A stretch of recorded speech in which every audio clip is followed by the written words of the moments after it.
Main കോട്ട കയറി കഴിഞ്ഞാൽ എന്താ കളി? ആ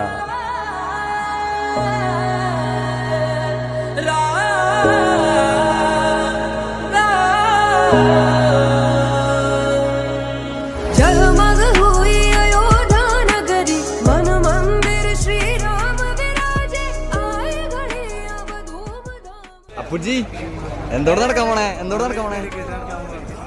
സെറ്റ് ആവണോണ്ടാണ് നമ്മള് ഇപ്പൊ ഇതിന്റെ ഉള്ളിൽ നിൽക്കുന്നത്.